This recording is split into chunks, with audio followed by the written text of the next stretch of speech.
The waiting room smelled like old wood and furniture polish. 12-year-old Daniel sat on a hard bench, his legs barely touching the floor. His dress shirt felt tight around the collar.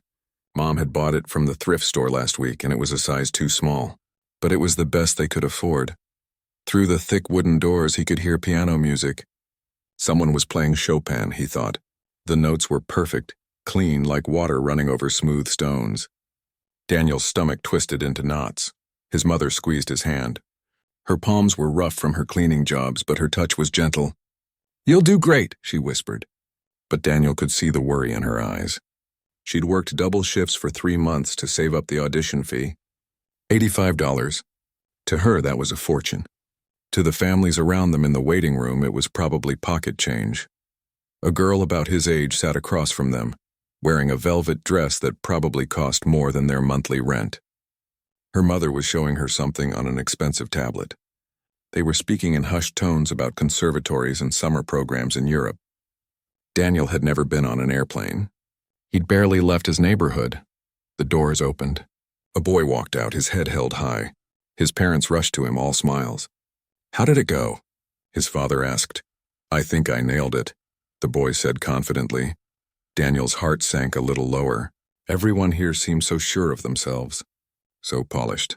So prepared, Daniel Chen. A woman with a clipboard appeared at the door.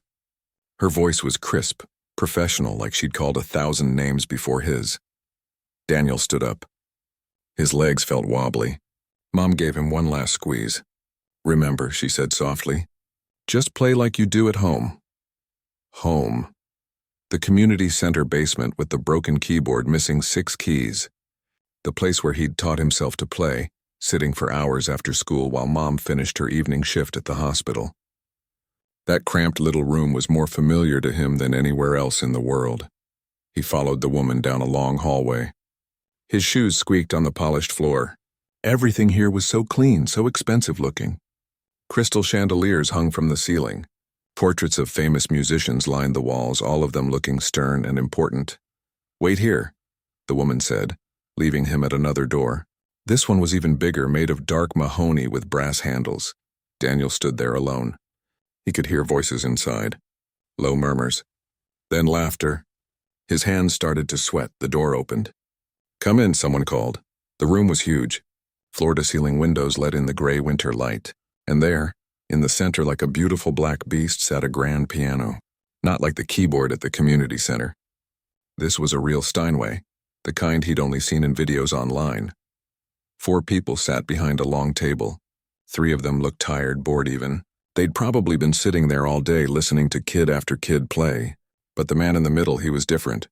Older, maybe 60-something, with silver hair swept back from his forehead. He had sharp eyes that seemed to look right through Daniel. "Name?" the man asked. His accent was thick. Russian, maybe. "Daniel Chen," he managed to say. His voice came out smaller than he'd hoped. "And what will you be playing for us today, Daniel Chen?" Daniel's throat felt dry. "Rachmaninoff. Prelude in C-sharp minor." One of the women at the table raised her eyebrows. The silver-haired man, he just stared. Then something flickered across his face. Amusement? Disbelief? "Rachmaninoff," the man repeated slowly. He glanced at his colleagues. A bold choice for someone your age. Daniel didn't know what to say to that. It was the piece he loved most. The piece he'd listened to 100 times on his phone, teaching himself note by note. The man leaned back in his chair, crossing his arms. "Tell me, boy, where did you study? Which school?" I don't go to a music school, sir." "No school?" The man's eyebrows went up. "Then who is your teacher?" Daniel felt heat rising to his cheeks. "I don't have a teacher, sir. I taught myself." The room went quiet for a moment. Then the silver-haired man laughed. Not a kind laugh. Sharp, cutting. "You taught yourself Rachmaninoff?" "On what, pray tell?" "A keyboard." "At the community center." The man shook his head, still smiling that cold smile. He turned to the other judges. "Do you hear this? A community center keyboard." He looked back at Daniel. "And I suppose YouTube was your conservatory?" The other judges shifted uncomfortably. One of them, a younger man, opened his mouth like he wanted to say something but stopped. The silver-haired man stood up from his chair. His smile grew wider, meaner. "I'll tell you what," he announced loudly, playing to his audience now. If he plays the piano, I'll bend right here. He gestured dramatically to the floor in front of the piano. The woman to his left let out a nervous giggle. Another judge coughed, looking away. Daniel felt something crack inside his chest. His eyes started to burn. Don't cry, he told himself. Don't you dare cry in front of them. The man was still talking, still enjoying himself. Yes, I will bow down right here on this floor if this boy can actually play Rachmaninoff. What do you think? He looked at his fellow judges. Should we take that bet? No one answered. The room had become horribly uncomfortable. Daniel looked down at his shoes, his too small shirt, his empty hands. He thought about his mother in the waiting room, holding her purse tight because it had all the money she'd earned this week. He thought about the broken keyboard, about all those nights practicing in the cold basement because the heat barely worked. About learning from free videos because they couldn't afford sheet music. About the librarian who let him check out music theory books even though he was way too young for them. Something shifted in his chest. The crack sealed back up, but different now. Harder. He looked up at the silver-haired man, right in the eyes. Where should I sit? Daniel asked quietly. The man blinked, surprised. Maybe he'd expected Daniel to run out crying. What? The piano, Daniel said, louder now. Where should I sit? For a second, the man's smile faltered. Then it came back. Oh, by all means. He gestured to the piano with a mock bow. Please show us what you learned on your broken keyboard. Daniel walked to the piano. His legs still felt shaky, but they carried him forward. He adjusted the bench. Too high. He lowered it. The leather was soft, real leather. Not cracked vinyl like at home. He placed his hands over the keys. They were cold, smooth, perfect. Behind him he heard whispers. One of the judges said something soft, concerned. The silver-haired man shushed them. Let's hear it, he said, that mean edge still in his voice. Let's hear this YouTube education. Daniel closed his eyes. He took one breath, then another, and then he began to play. The first notes fell like drops of rain. Soft, careful. The room seemed to hold its breath. Daniel's fingers found their rhythm. The rhythm he'd practiced 10,000 times on broken keys that didn't even make sound.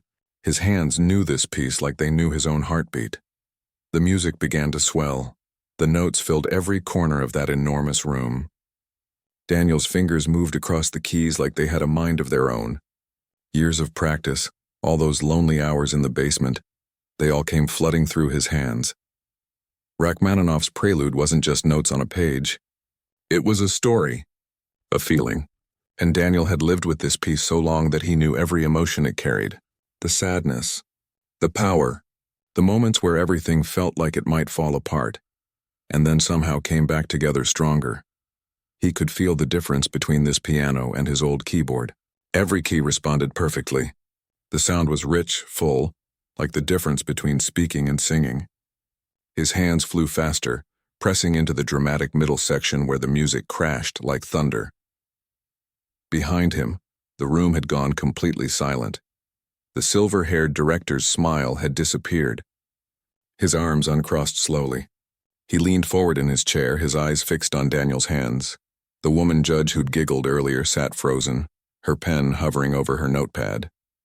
She'd stopped writing, stopped moving, just listening. The younger judge's mouth hung slightly open. Daniel didn't see any of this. His eyes were closed. He was somewhere else now, lost in the music. This was the only place he ever felt truly comfortable. Not at school where kids made fun of his worn-out sneakers. Not in the crowded apartment where the neighbors were always fighting through thin walls. Here in the music he was home, the piece built to its climax. His whole body swayed with the force of it. Loud then soft, angry then gentle. The emotions poured out of him through those keys. Everything he'd never been able to say out loud, all of it was right there in the music. And then slowly, carefully, he brought it back down. The final notes fell like teardrops, quiet, tender, fading into silence. Daniel's hands lifted from the keys. He kept his eyes closed for one more second, letting the last echo die away. Then he opened them. The silence in the room was different now. Heavy. The kind of silence that happens when words feel too small. Daniel turned slightly on the bench. The four judges stared at him like they'd never seen him before, like he was a completely different person than the nervous boy who'd walked in 5 minutes ago. The silver-haired director stood up. His chair scraped against the floor, the sound harsh in the quiet room. Daniel's heart jumped.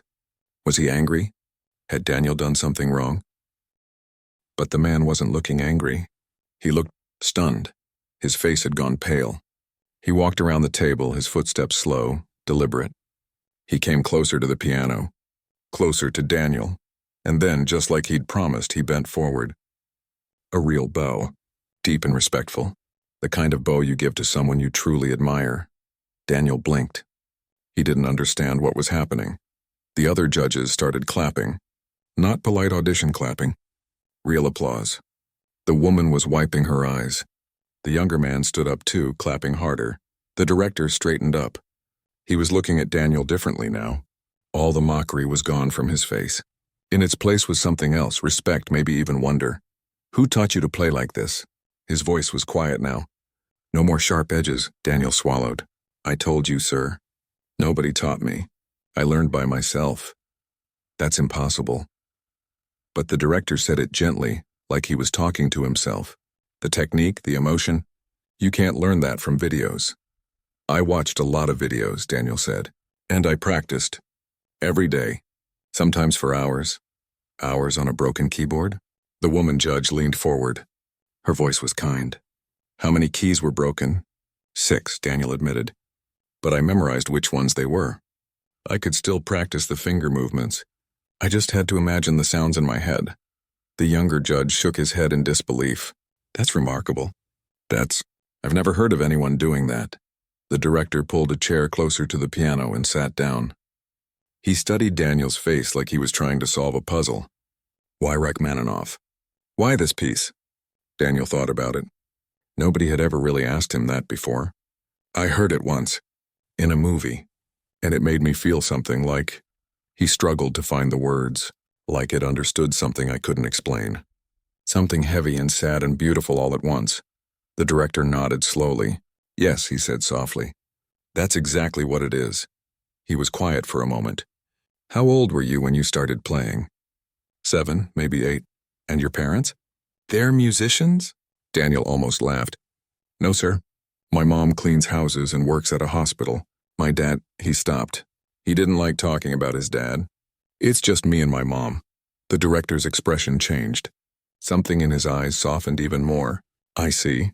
Mr. Petrov, the woman judge interrupted. We need to discuss. There's nothing to discuss. The director Petrov cut her off.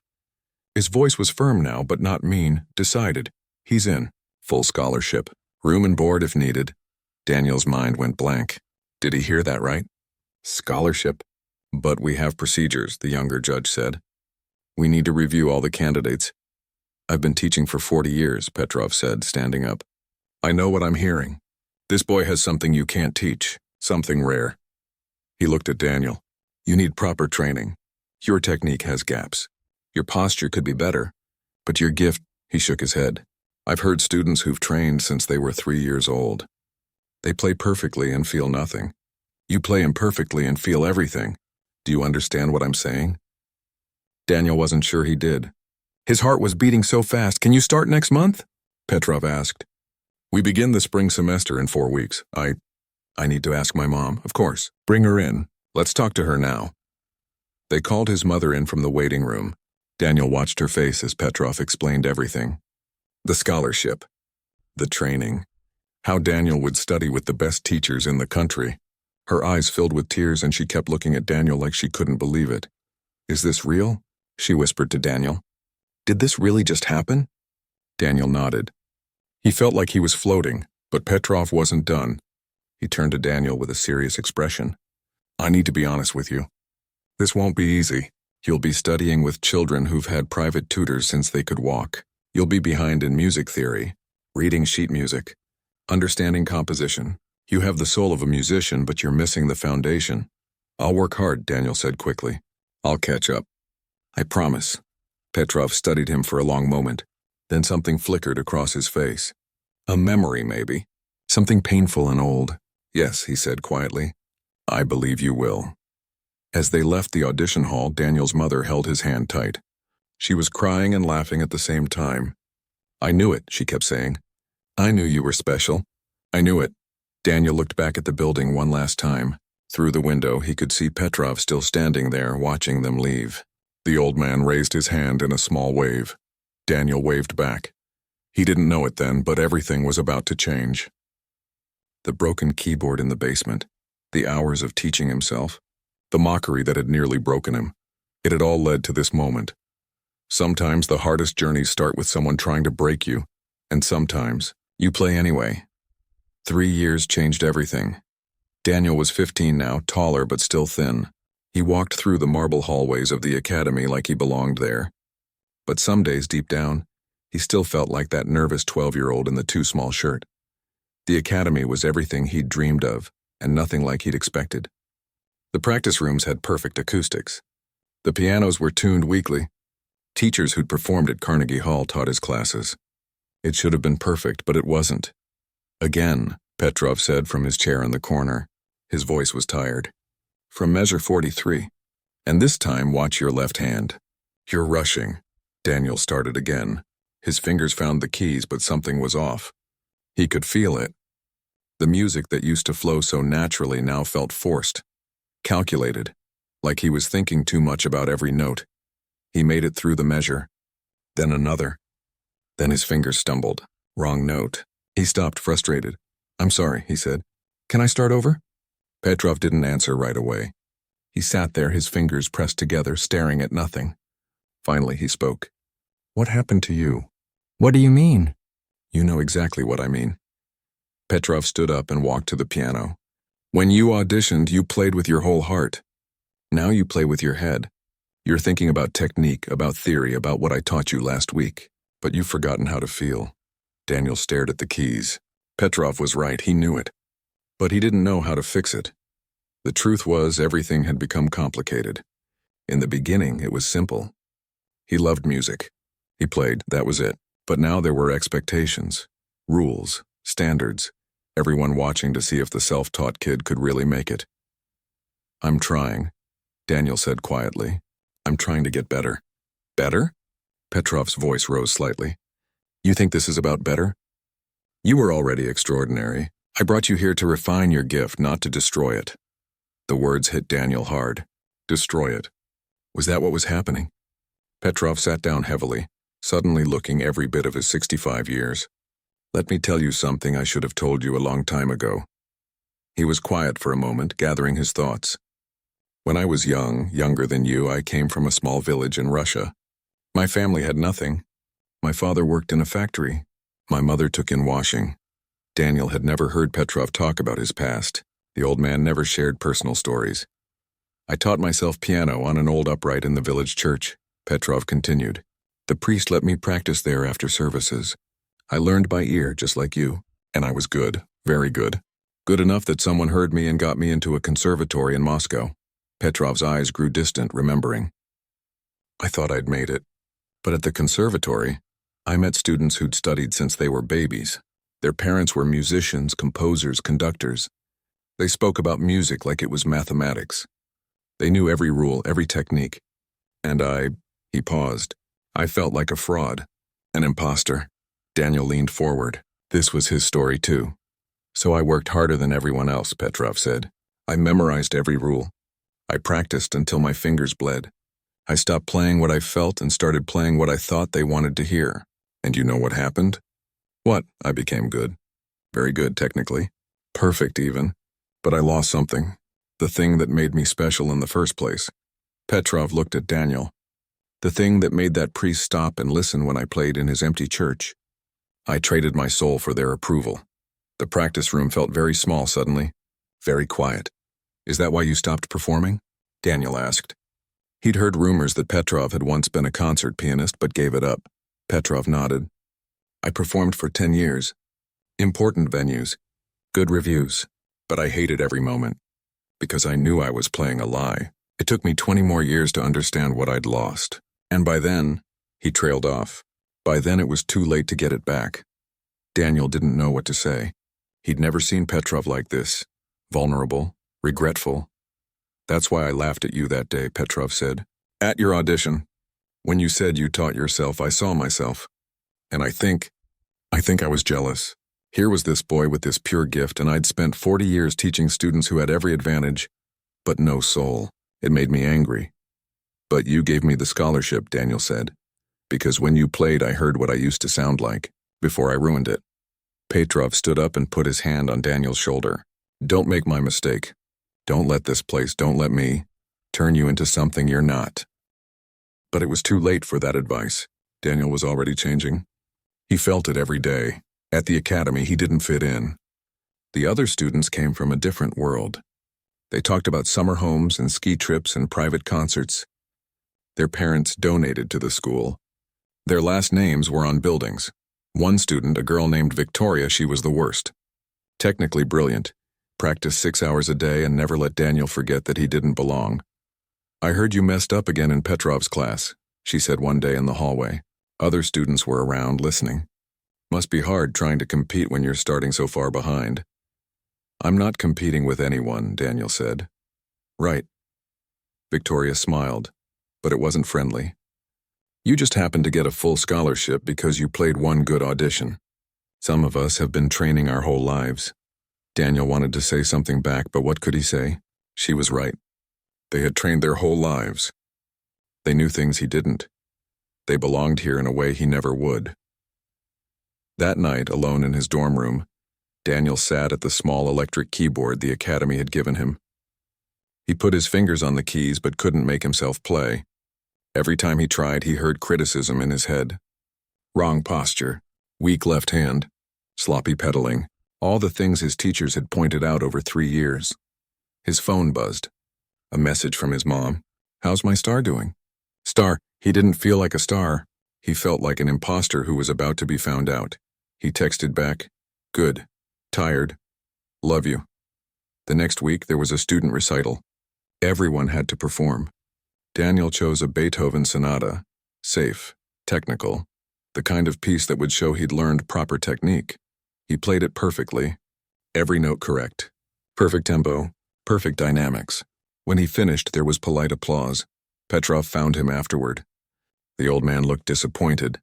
That was very good, Daniel. Thank you. That's not a compliment. Petrov shook his head. You played like everyone else, like Victoria and the others. You finally learned how to be ordinary. The words stung because they were true. I don't know how to play anymore, Daniel admitted. His voice cracked. I don't know who I'm supposed to be. When I play what I feel, people say I lack discipline. When I play what you taught me, you say I've lost my soul. I can't win. Petrov was quiet for a long time.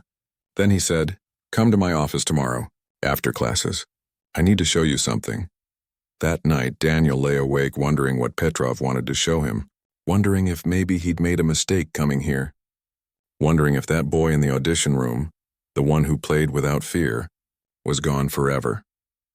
He didn't know it yet, but tomorrow would change everything again. Petrov's office smelled like old books and coffee.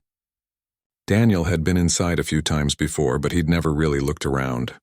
Today, waiting for Petrov to arrive, he noticed things, photographs on the walls, a young Petrov at a piano mid-performance, awards in Russian that Daniel couldn't read.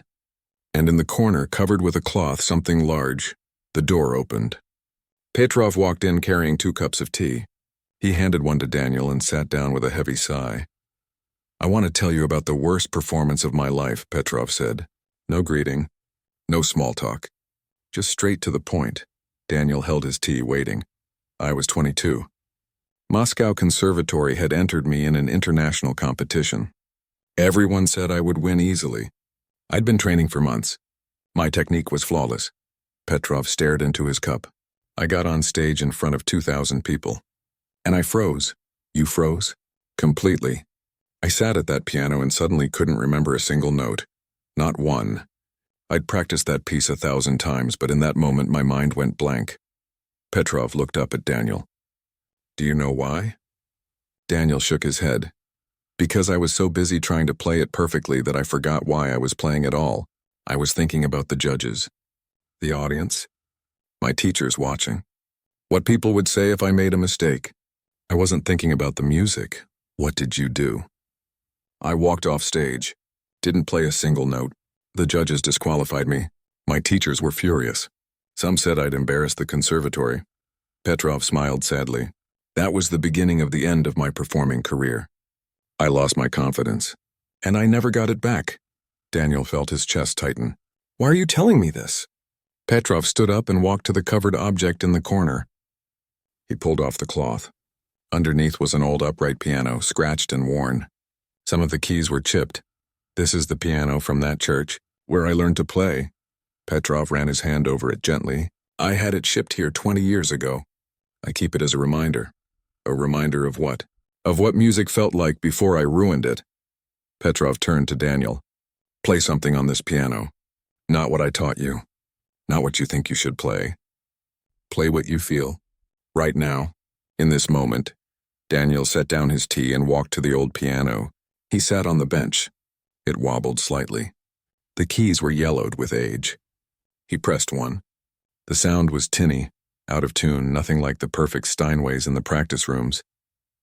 He closed his eyes, and without thinking, his fingers found a melody, not a famous piece, not something from his lessons. Just notes, simple, honest. The kind of music he used to make up in the community center basement when no one was listening. It wasn't perfect. Some keys stuck, others buzzed. But it was real. It was him. When he finished, he opened his eyes. Petrov was smiling. Really smiling. Not the polite teacher smile. Something genuine. There you are, Petrov said softly. I was beginning to think I'd lost you completely. 2 months later, Daniel was on an airplane for the first time in his life. Destination, Warsaw, Poland. The International Youth Piano Competition. Petrov had entered him without asking. You're ready, he'd said. Not technically ready, but ready in the way that matters. Daniel wasn't so sure. The competition was huge. Pianists from 30 countries. Most of them had been competing internationally since they were kids. Some were already famous in their home countries. His mother couldn't afford to come. She'd cried at the airport, hugging him tight. Just do your best, she'd whispered. That's all you've ever needed to do. Warsaw was cold and gray. The competition venue was a massive concert hall with red velvet seats and gold trim everywhere. During rehearsals, Daniel watched other competitors practice. They were incredible. Fast fingers, perfect timing, playing pieces so complex they looked impossible. Victoria was there too. Of course she was. She'd qualified easily. When she saw Daniel in the practice room, she raised an eyebrow. Surprised to see you here, she said. This isn't really your level. Maybe she was right. Maybe he didn't belong here either. The night before his performance, Petrov got sick. Food poisoning, the doctor said. Nothing serious, but he needed to rest. Which meant Daniel would compete alone. No teacher. No familiar face in the audience. Just him. He spent the night in his hotel room, staring at the ceiling, his stomach in knots. He thought about calling his mom, but it was 3 a.m. back home. He thought about practicing more, but his fingers were tired. He thought about everything that could go wrong. At some point, his phone buzzed. A voice message from Petrov, his voice weak but firm. Remember why you play. Not for me, not for the academy, not even for yourself. You play because the music demands to be heard through you. Let it speak. Daniel listened to it 3 times before he finally fell asleep. The next morning, backstage, Daniel could hear the muffled sound of performances, one after another. Each one seemed better than the last. His hands were sweating. His heart raced. The same feeling from that first audition, but 100 times worse. A volunteer called his name. You're up in 5 minutes. Stage left entrance, 5 minutes. Daniel stood up. His legs felt weak. He walked to the side stage entrance and peeked through the curtain. The hall was packed. Easily 2,000 people. Judges in the front row with their clipboards and stern faces. He watched the pianist before him finish. A boy from Japan, 17 years old. He played Liszt. Impossibly fast, impossibly perfect. The audience erupted in applause. That was who Daniel had to follow. Mr. Chen, you're on. Daniel walked onto the stage. The lights were bright, hot. The audience was a dark blur. The piano sat there waiting. A beautiful Steinway, black and gleaming. He sat down, adjusted the bench. The hall went silent. 2,000 people all watching him. Daniel placed his hands on the keys. He'd chosen Chopin, Ballade No. 1 in G minor. Petrov had said it was too advanced, that he wasn't ready. But Daniel had insisted. This piece spoke to him. It told a story he understood. He took a breath. Started to play. The opening was gentle, quiet. His fingers found the notes. So far, so good. The piece built slowly, carefully. He could feel the audience leaning in, listening. Then came the technical section. Fast runs up and down the keyboard. His fingers flew. This was the part he'd practiced 10,000 times. He knew it perfectly. But then, halfway through a difficult passage, his left hand slipped. Just slightly. Wrong note. Not loud, but wrong. For a split second, panic shot through him. His hands froze. The music stopped. The hall was silent. 2,000 people waiting. Daniel's mind raced. He could start over. He could apologize. He could walk off like Petrov had all those years ago. But then he remembered. The old piano in Petrov's office. The tinny keys. The simple melody he'd played.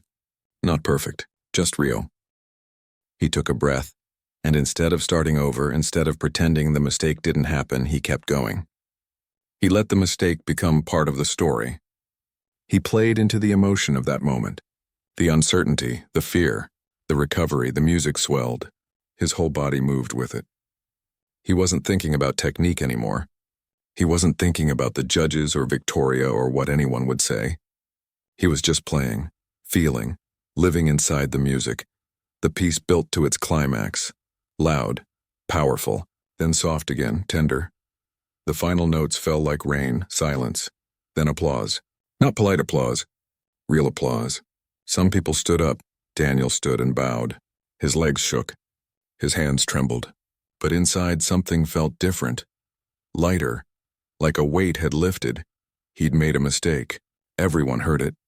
But for the first time in 3 years, he'd played like himself again. The results came 2 days later. Daniel sat in the hotel lobby with the other competitors, all of them trying to look calm. Nobody was calm. Victoria sat across from him, perfectly composed on the outside. But Daniel noticed her leg bouncing under the table. The competition director walked in with an envelope. Everyone went quiet. Third place went to a girl from Germany. She cried happy tears as she accepted her certificate. Second place, they called Daniel's name. Second place. Not first, not last. Somewhere in the middle, Victoria won first. Of course she did. Her performance had been flawless. Technically perfect.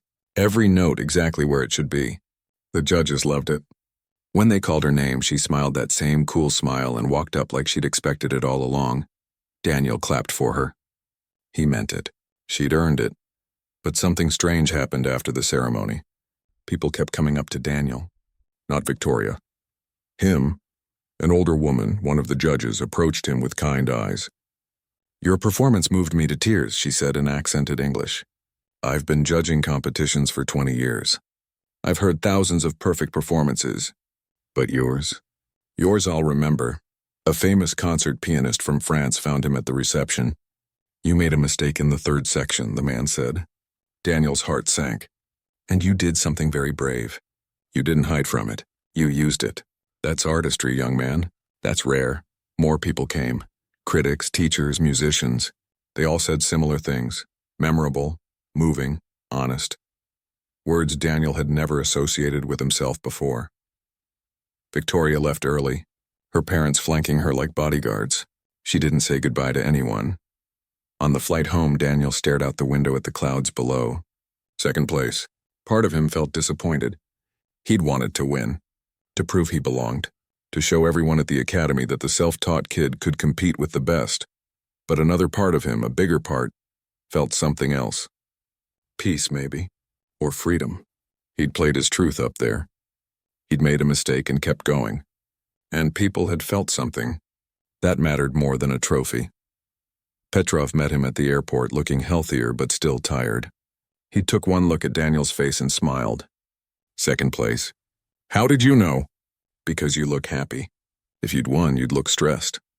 Petrov grabbed Daniel's bag. "Come on, let's go home." At the academy, things were different. Some students congratulated him. Others, Victoria's friends mostly, whispered that second place meant he'd lost. Daniel didn't care anymore. He knew what he'd done up on that stage. That was enough, but the real surprise came 2 weeks later. A letter arrived at Petrov's office. An invitation from a renowned pianist, Maestro Alessandro Lombardi, offering Daniel a spot as a featured performer on his European tour. 3 months. 6 countries. Real concert halls. This is incredible, Petrov said, reading the letter again. Lombardi doesn't tour with students, ever. He must have been at the competition. Should I go? Daniel asked. Petrov looked at him like he was crazy. Should you go? Daniel, this is the opportunity of a lifetime. That summer, Daniel performed in concert halls across Europe, Paris, Vienna, Rome, places he'd only seen in pictures. He played alongside professional musicians who'd been performing for decades. And somewhere along the way, he stopped feeling like an imposter. He was just a pianist, someone who loved music, someone who had something to say through the keys. That was enough. But the tour ended like all good things do. Daniel returned home, not to the academy, to his old neighborhood, to his mom's small apartment. He hadn't been back in almost 4 years. The building looked smaller than he remembered. The hallway still smelled like cooking and old carpet. His mom cried when she saw him, pulling him into a tight hug. I watched every video people posted online, she said. My son, playing in Paris, I can't believe it. That night, Daniel couldn't sleep. At midnight, he slipped out of the apartment and walked 2 blocks to the community center. It was dark, locked up for the night. But Daniel knew the side door had a broken lock. It had been broken since he was 10. He slipped inside. The basement was exactly how he remembered it. Same cracked linoleum floor, same flickering fluorescent lights, and in the corner, covered with a dusty sheet, the old keyboard. Daniel pulled off the sheet. 6 keys still didn't work. The power cord was taped together, but when he plugged it in and pressed a key, it made that same tinny sound he'd heard 1,000 times before. He sat down on the metal folding chair. It wobbled just like always. And he played. Not Chopin, not Rachmaninoff, not any of the complicated pieces he'd learned at the academy. Just simple melodies, the kind he used to make up when he was 12 and teaching himself to play. I thought I'd find you here. Daniel turned. Petrov stood at the bottom of the stairs, his coat pulled tight against the cold. How did you know where I was? Your mother called me. Said you'd disappeared. Petrov walked over and looked at the old keyboard. This is where it started? Yeah, this is it. Petrov sat down on another folding chair. I've been thinking about my career, about why I kept teaching after I stopped performing. He was quiet for a moment. I think I was looking for someone who still had what I'd lost. And then you walked into that audition room. I almost didn't come, Daniel admitted. Mom could barely afford the fee. I almost told her not to waste the money. I'm glad you didn't. Petrov looked around the dingy basement. I want to start something. A program. For kids like you. Kids who have talent but no money for lessons. I've been teaching rich children for 40 years. It's time to teach the ones who actually need it. Daniel felt something warm spread through his chest. Like a scholarship program? More than that. A real school. Free lessons. Free instruments. I have some money saved. And you're going to help me. Petrov looked at Daniel. You're going to teach alongside me. Show these kids that it's possible. That where you start doesn't determine where you end up. 6 months later, they opened the doors to the Petrov Academy for Young Musicians. Not a fancy building. Just a renovated community center in Daniel's old neighborhood. But it had 10 practice rooms, 20 keyboards, and 3 real pianos donated by people who believed in what they were doing. The first day, 30 kids showed up for auditions. They came from all over the city. Some had instruments. Most didn't. Some could read music. Most couldn't, but they all had one thing in common. They wanted to learn. Daniel watched them file in, nervous and hopeful. He saw himself in every single one of them. The way they looked at the pianos with wonder. The way they held themselves small like they didn't belong. One girl, maybe 8 years old, stood in the doorway looking scared. Daniel walked over and knelt down to her level. First time seeing a real piano? He asked gently. She nodded. Want to try it? Her eyes went wide. Really? I can touch it? Daniel smiled. You can do more than touch it. Come on, I'll show you. He led her to one of the pianos and helped her onto the bench. Her feet didn't touch the floor. He placed her small hands on the keys. Press down gently, he said. Let's see what sound you can make. She pressed a key. The note rang out clear and pure. Her whole face lit up with joy. That's beautiful, Daniel said. Want to try another one? She nodded eagerly, already pressing more keys, experimenting with the sounds, making noise without fear or worry about doing it wrong. Just playing. Just discovering, Petrov appeared beside Daniel, watching the girl with soft eyes. You remember what I asked you that day? After your audition? You asked who taught me to play, and you said nobody. You taught yourself. Petrov put his hand on Daniel's shoulder. But that wasn't completely true, was it? The music taught you, and now you're going to teach others to listen to it. That evening, after all the students had left, Daniel stayed late. He sat at the same piano where he'd taught that little girl her first notes. His phone buzzed. A message from his mom with a photo, her and some neighbors at her work, all of them crowding around a phone watching a video. The video of Daniel's performance in Warsaw. She'd added a caption, "Everyone at the hospital wanted to see my son play." Daniel smiled and pocketed his phone. He looked around the practice room, at the simple walls, the basic pianos. Nothing fancy, nothing expensive, but full of possibility, full of dreams waiting to be discovered. He thought back to that day in the audition hall, the director's mocking laugh. If he plays the piano, I'll bend right here.